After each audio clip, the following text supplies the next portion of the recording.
Hey, good morning. My name is Jason Curtin with Outdoor Adventures, and coming to you again with another how-to video for some essential outdoor skills that maybe you can practice while you're maybe staying at home or staying away from work and away from school. And today, the technique we're going to go over is fire building, something that probably every outdoor person should have in their bag of tricks, but something that not all of us know how to do really well, or something that's a bit of a mystery.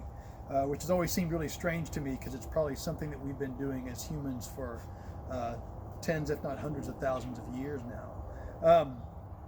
But we're going to go over just the basics of how to build a fire and the tools you need and kind of what to gather and maybe how to do it in the front country, how to do it in the back country, and some considerations for it that you can maybe take home and practice as well. So hope you stay tuned. Thanks. Talk about the supplies that you're going to need or what you need to gather in order to build a fire.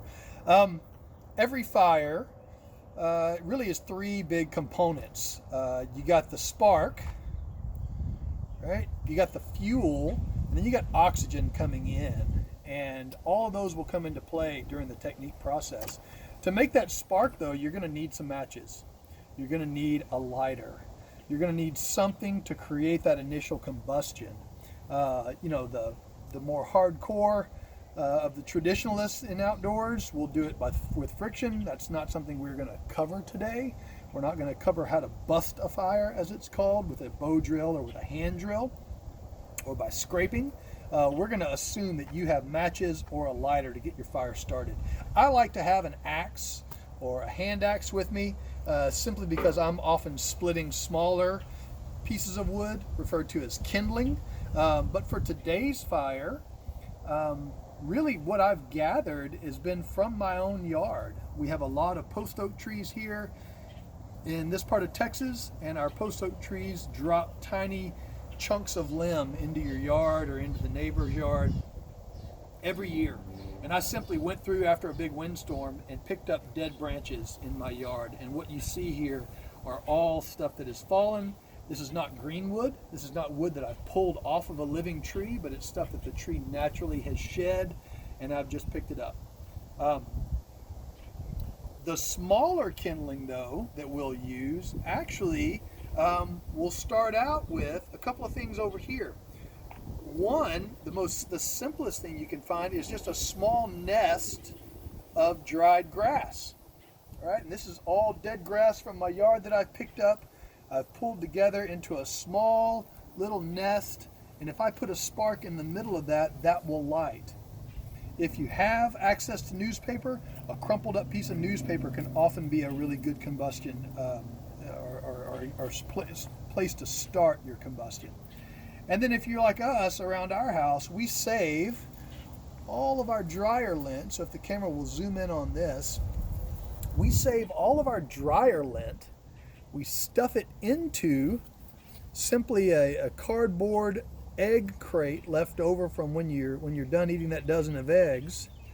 And then what I'll do is I will melt candle wax from spare old candles, drip that onto here to solidify it and harden it. And what we're going to see today is when we strike a match to this thing is going to burn for 5 or 10 minutes and provide an amazing source of heat to really start our fire from. So this is my preferred source, although these other sources are things that you can also use. So if you have an old battalion laying around, or grab one off one of the racks, it makes a really good fire or really good source of that initial base. If you're out in the backcountry and you need to collect the dried grass, you can do that. Now, what do we build off of once we get this lit? Well, it's important that you have all your wood sorted, and I like to sort mine from smallest all the way up to largest. So here's a limb that we picked up out of the yard, and you'll see it goes from a small size all the way up to kind of a medium size. So what I'll do is I'll take it and I'll break it into 5 to 8 inch chunks, right? And then this becomes more of a medium sized piece. Here we have a little bit larger, and here we have larger still. If you put a match to this big stuff, though, it's not going to go anywhere. That match is going to burn out before it really lights this stuff. So you really have to take a graduated step up in your fire building process. You got to go from the tiny kindling or the initial sources of heat to smaller kindling, to medium kindling, to larger kindling, to bigger pieces of wood. Now lastly, over here what we see is a bucket of water. Safety is really important. You need to keep that in mind whenever you have a fire going, whether it's in the front country or the back country. You need to have this in mind. You need to make sure that whenever you're building a fire, you know not to get it too big, not to get it so big that it gets out of control. And if it does begin to get out of control, what is your plan for making sure that you put it out? Is it water? Is it a hose? Is it a fire extinguisher? Or is it a shovel with a whole lot of dirt that you can throw on there to really smother that fire out? So having, before you ever start that fire, have a plan for what you're going to do to put it out or to remediate it after it's done.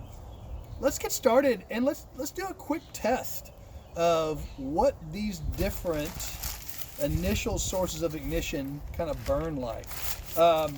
This is a big clump or one sheet of newspaper, standard size newspaper, that I've just crumpled up into a loose ball. When you do this, make sure you don't get this so tight that it constricts itself. Here's the thing.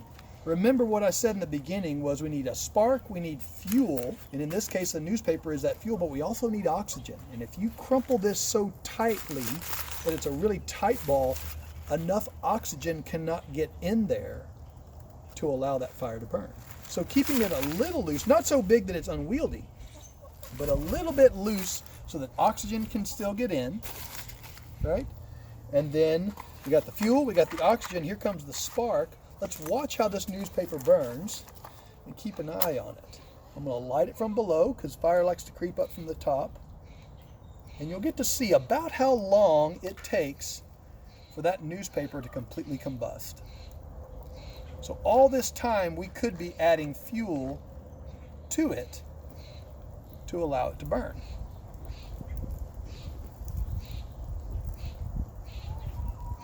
And now at the same time, what we're going to light over here, or we're going to try to light, see how it works, is our small little nest of duff or grass that we've found on the ground. And we're going to watch about how long it takes and the size of flame that it generates. You'll notice that it still generates a flame, but it's not quite as big a flame as what was generated by the newspaper.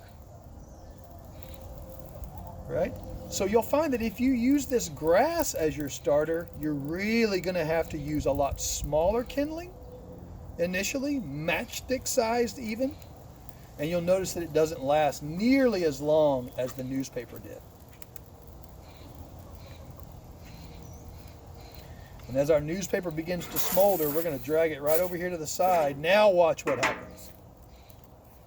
Now we'll watch one of these homemade fire starters. And you'll notice there's even a little water down at the base of this that collected from a recent rain. I poured it out, but it's still damp.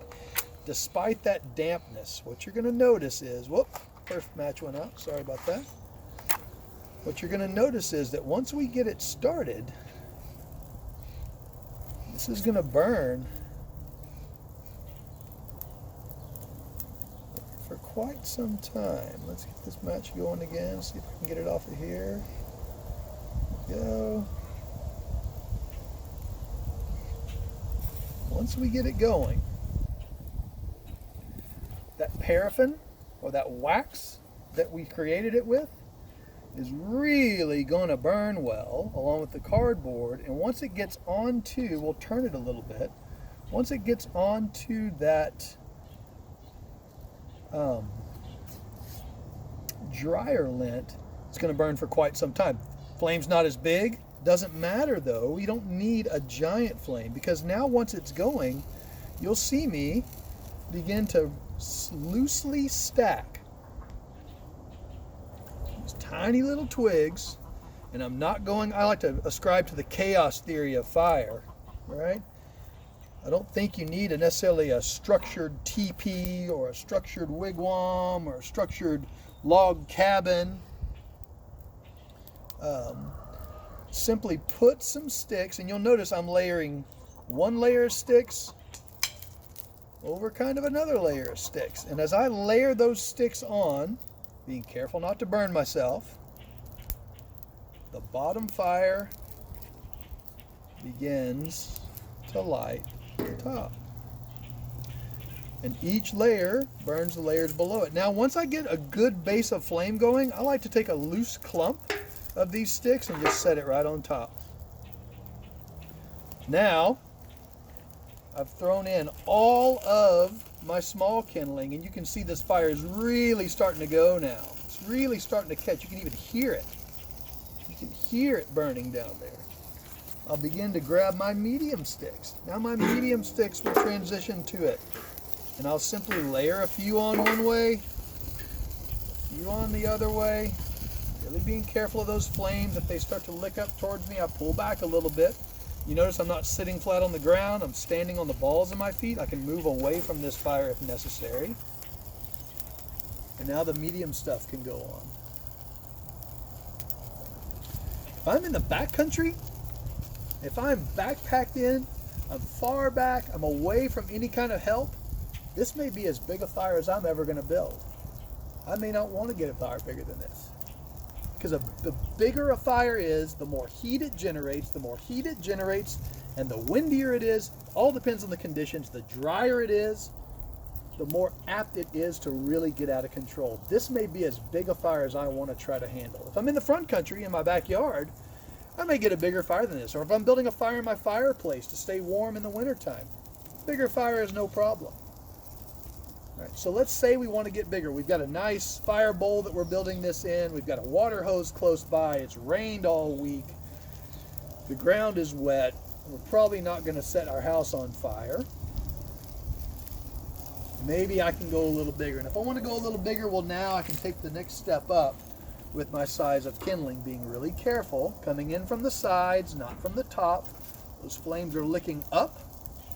So if I'm coming in from the sides to place these sticks on, and again, I'm not stacking them tightly, right? You'll notice this loose weave that's building ever further up allows oxygen to be pulled in. As the fire goes up, it pulls oxygen in from the sides and from the bottom.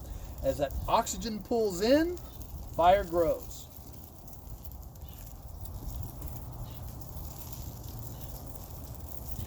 I can begin putting bigger. Once the fire is this big, now I can even put bigger stuff on.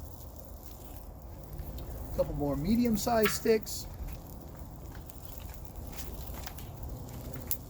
And now this bigger wood, you'll notice some of this wood has been split with an axe. Not going to cover axe handling in this video at all. But what I would say is you need to practice it and really receive some instruction and be really careful with that axe if you're going to choose to use it.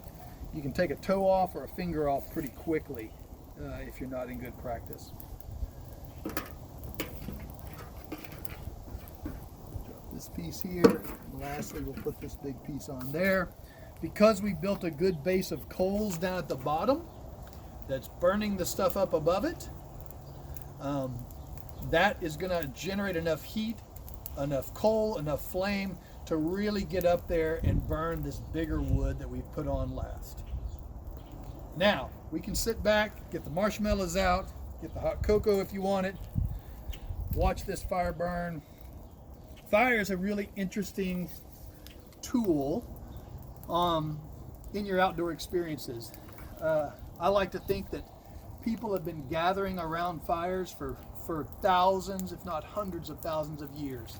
We've been drawn to the light, to the heat, to the flicker that it brings, and nothing will bring an outdoor group together, maybe aside from food, than a fire will on an outdoor trip. So consider practicing it. Consider using the skills to learn to build a fire. It's easier to learn to build it in the front country and then practice it in the back country than it is to try it for the first time outside. But do it safely. Protect yourself. Make sure that you know how to put that fire out. Make sure that you know where the nearest ranger station is, should it get out of control, how to report it. Make sure that you're following all the rules. This is an important piece. In many areas, you cannot bring your own firewood in. In some areas, you can't gather any down wood that's there. Many times in Texas, we will have burn bans during certain parts of the year because it's too dry or the conditions are too dangerous to allow for a fire. There's even areas where fires aren't allowed for historic reasons. Maybe there's an active archaeology site in the area, and the carbon from your fire would taint the carbon-14 dating done by the scientists in those archaeological sites. All of these things are things you have to educate yourself about depending on the area that you go to and the places you visit. So be sure you do your homework before you go to an area. If you're planning on having a fire to either cook with or socialize around, make sure that you know the rules around it. As you can see, our fire is spreading out now. It's consuming all the wood. Everything's involved. There's a lot of heat coming from this. There's a lot of light coming from this. We've got it going. It's only taken a few minutes and just a little bit of skill. Practice your fire building. Enjoy yourselves in the outdoors. Stay safe while we're all standing around at home. And we'll catch you on the next video. Thanks for tuning in today.